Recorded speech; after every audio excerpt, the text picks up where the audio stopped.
Alright, the time has come. E3, EA's press conference has just concluded. Watched it live.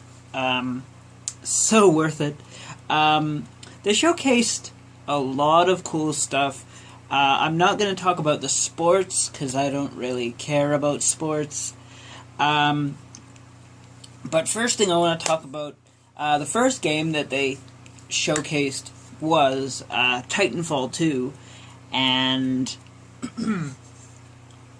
there was a high demand for single player, and we have a single player campaign.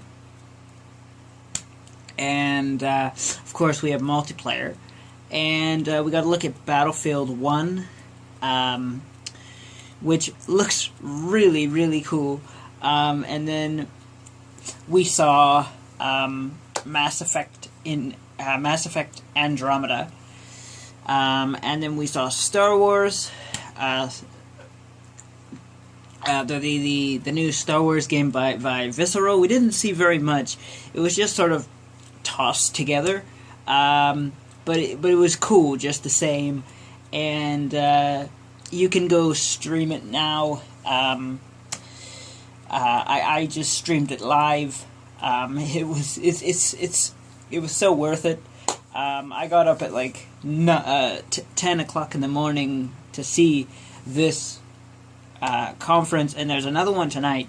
Bethesda Studios, which is confirmed they're going to show off Skyrim Remaster, because Elder Scrolls 6, I think it seems like it's a long ways off if they're going to show off a remaster of Skyrim. That doesn't really interest me, because it basically just means higher frame rate, 1080p, which in past videos you guys know how I feel about that, because I'm a big, let's be honest, I'm a big fat nerd, and I know a ton about technical specs, because, you know, I'm a big fat nerd. But anyway, on to EA's press conference. They didn't actually show any Mirror's Edge Catalyst. That was a bit disappointing, but I guess, you know, people can play it. You know, the full game's out now, so that's not really that big of a deal.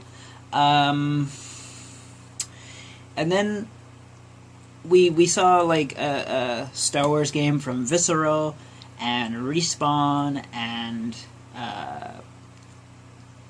like a Star Wars action-adventure game. We saw a mobile game, which is Star Wars Heroes, which you can play on your phone, which many mobile Star Wars games have come out. I mean, you know, with the films and everything. I'm more excited for the content that's coming out for Star Wars Battlefront, The Old Republic, and the new Battlefront in 2017. So, and then there was a really weird one that sort of looked like that EA showed that sort of looked like an indie game, and it's I don't know, but one of the weirdest names for sure for games, maybe in history, who knows. And then, you know, we got FIFA 17, Madden 17, you know, sports games, which I'm not going to talk about, because they don't interest me, and who fucking cares. What else? We saw Battlefield single-player, multiplayer. The multiplayer looks like regular FPS multiplayer.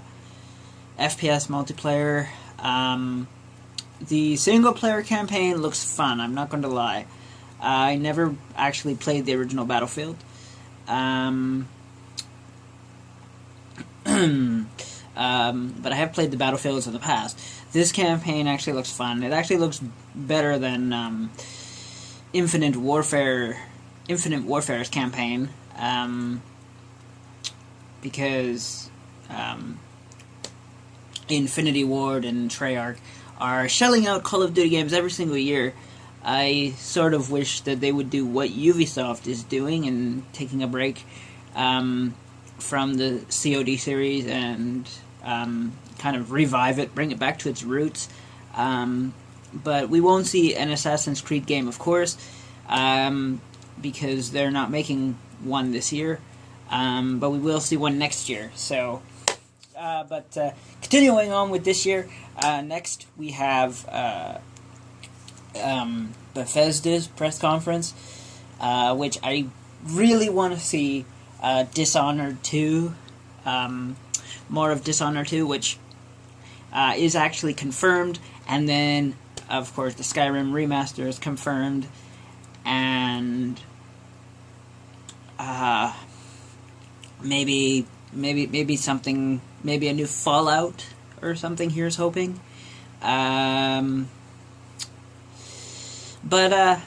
Yeah, I'll have more. The Bethesda press conference starts at 7 p.m. Pacific time. The EA conference, as I said, just concluded. I watched it live. It was so worth it getting up at 10 o'clock in the morning. But anyway, have a great E3, and I'll be back very soon with the Bethesda press conference as well. I'm going to be covering all of E3, Sony, Microsoft, Ubisoft, and the PC Games Show as well, all 5 days. So stay tuned for all of that, and if you like this video, you can subscribe and like and all that good stuff. And have a great E3, everyone.